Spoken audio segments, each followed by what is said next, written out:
हरतालिका तीज व्रत कथा।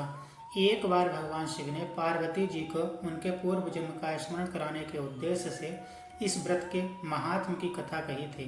श्री भोले शंकर बोले, हे गौरी, पर्वतराज हिमालय पर स्थित गंगा के तट पर तुमने अपनी बाल्यावस्था में 12 वर्षों तक अधोमुखी होकर घोर तप किया था। इतनी अवधि तुमने अन्न न खाकर पेड़ों के सूखे पत्ते चबाकर व्यतीत किए। माघ की विकराल शीतलता में तुमने निरंतर जल में प्रवेश करके तप किया। वैशाख की जला देने वाली गर्मी में तुमने पंचाग्नि में शरीर को तपाया। श्रावण की मूसलाधार वर्षा में खुले आसमान के नीचे बिना अन्न जल ग्रहण किए समय व्यतीत किया। तुम्हारे पिता तुम्हारी कष्ट साध्य तपस्या को देखकर बड़े दुखी होते थे। उन्हें बड़ा क्लेश होता था। तब एक दिन तुम्हारी तपस्या तथा पिता के क्लेश को देखकर नारद जी तुम्हारे घर पधारे। तुम्हारे पिता ने हृदय से अतिथि संस्कार करके उनके आने का कारण पूछा। नारद जी ने कहा, गिरिराज, मैं भगवान विष्णु के भेजने पर यहाँ उपस्थित हुआ हूँ। आपकी कन्या ने बड़ा कठोर तप किया है। इससे प्रसन्न होकर वे आपकी सुपुत्री से विवाह करना चाहते हैं। इस संदर्भ में आपकी राय जानना चाहता हूँ। नारद जी की बात सुनकर गिरिराज गदगद हो उठे। उनके तो जैसे सारे क्लेश ही दूर हो गए हों। प्रसन्नचित होकर वे बोले, श्रीमान, यदि स्वयं विष्णु मेरी कन्या का वरण करना चाहते हैं तो भला मुझे क्या आपत्ति हो सकती है। वे तो साक्षात ब्रह्म हैं। हे महर्षि, यह तो हर पिता की इच्छा होती है कि उसकी पुत्री सुख संपदा से युक्त पति के घर की लक्ष्मी बने। पिता की सार्थकता इसी में है कि पति के घर जाकर उसकी पुत्री पिता के घर से अधिक सुखी रहे। तुम्हारे पिता की स्वीकृति पाकर नारद जी विष्णु के पास गए और उनसे तुम्हारे ब्याह के निश्चित होने का समाचार सुनाया। मगर इस विवाह संबंध की बात जब तुम्हारे कान में पड़ी तो तुम्हारे दुख का ठिकाना न रहा। तुम्हारी एक सखी ने तुम्हारी इस मानसिक दशा को समझ लिया और उसने तुमसे उस विक्षिप्तता का कारण जानना चाहा। तब तुमने बताया, मैंने सच्चे हृदय से भगवान शिव शंकर का वर्ण किया है, किंतु मेरे पिता ने मेरा विवाह विष्णु जी से निश्चित कर दिया। मैं विचित्र धर्म संकट में हूँ। अब क्या करूँ? प्राण छोड़ देने के अतिरिक्त अब कोई भी उपाय शेष नहीं बचा है। तुम्हारी सखी बड़ी ही समझदार और सूझबूझ वाली थी।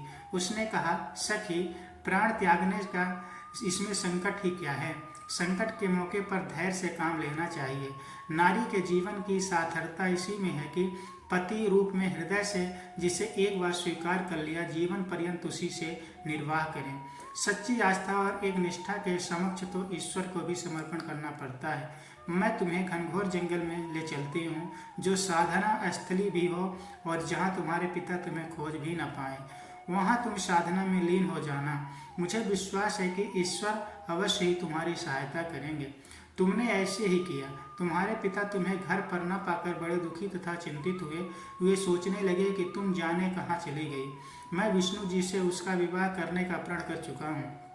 यदि भगवान विष्णु बारात लेकर आ गए और कन्या घर पर न हुई तो बड़ा अपमान होगा। मैं तो कहीं मुंह दिखाने के योग्य भी नहीं रहूँगा। यही सब सोचकर गिरिराज ने जोर शोर से तुम्हारी खोज शुरू करवा दी। इधर तुम्हारी खोज होती रही और तुम उधर अपनी सखी के साथ नदी के तट पर एक गुफा में मेरी आराधना में लीन थी। भाद्रपद शुक्ल तृतीय को हस्त नक्षत्र का उस दिन तुमने रेत के शिवलिंग का निर्माण करके व्रत किया। रात भर मेरी स्तुति में गीत गाकर जागी। तुम्हारी इस कष्ट साध्य तपस्या के प्रभाव से मेरा आसन डोलने लगा। मेरी समाधि टूट गई। मैं तुरंत तुम्हारे समक्ष जा पहुंचा और तुम्हारी तपस्या से प्रसन्न होकर तुमसे वर मांगने के लिए कहा। तब अपनी तपस्या के फलस्वरूप मुझे अपने समक्ष पाकर तुमने कहा, मैं हृदय से आपको पति के रूप में वर्ण कर चुकी हूँ। यदि आप सचमुच मेरी तपस्या से प्रसन्न होकर आप यहाँ पधारे हैं तो मुझे अपनी अर्धांगिनी के रूप में स्वीकार कर लीजिए। तब मैं तथास्तु कहकर कैलाश पर्वत पर लौट आया। प्रातः होते ही तुमने पूजा की समस्त सामग्री को नदी में प्रवाहित करके अपनी सहेली सहित व्रत का पारणा किया। उसी समय अपने मित्र बंधु व दरबारियों सहित गिरिराज तुम्हें खोजते खोजते वहां आ पहुंचे और तुम्हारी इस कष्ट साध्य तपस्या का कारण तथा उद्देश्य पूछा। उस समय तुम्हारी दशा को देखकर गिरिराज अत्यधिक दुखी हुए और पीड़ा के कारण उनकी आंखों में आंसू उमड़ पड़े थे। तुमने उनके आंसू पोंछते हुए विनम्र स्वर में कहा, पिताजी, मैंने अपने जीवन का अधिकांश समय कठोर तपस्या में बिताया है। मेरी इस तपस्या का उद्देश्य केवल यही था कि मैं महादेव को पति के रूप में पाना चाहती थी।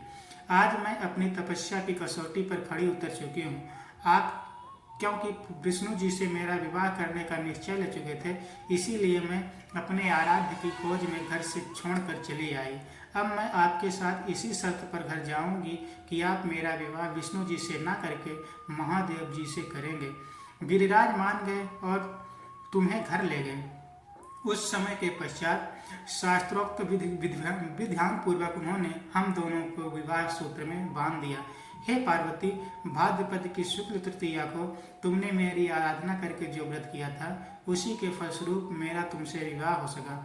इसका महत्व यह है कि मैं इस व्रत को करने वाली कुमारियों को मनोवांछित फल देता हूँ। इसीलिए सौभाग्य की इच्छा करने वाली प्रत्येक युवती को यह व्रत पूरी एक निष्ठा तथा आस्था से करना चाहिए।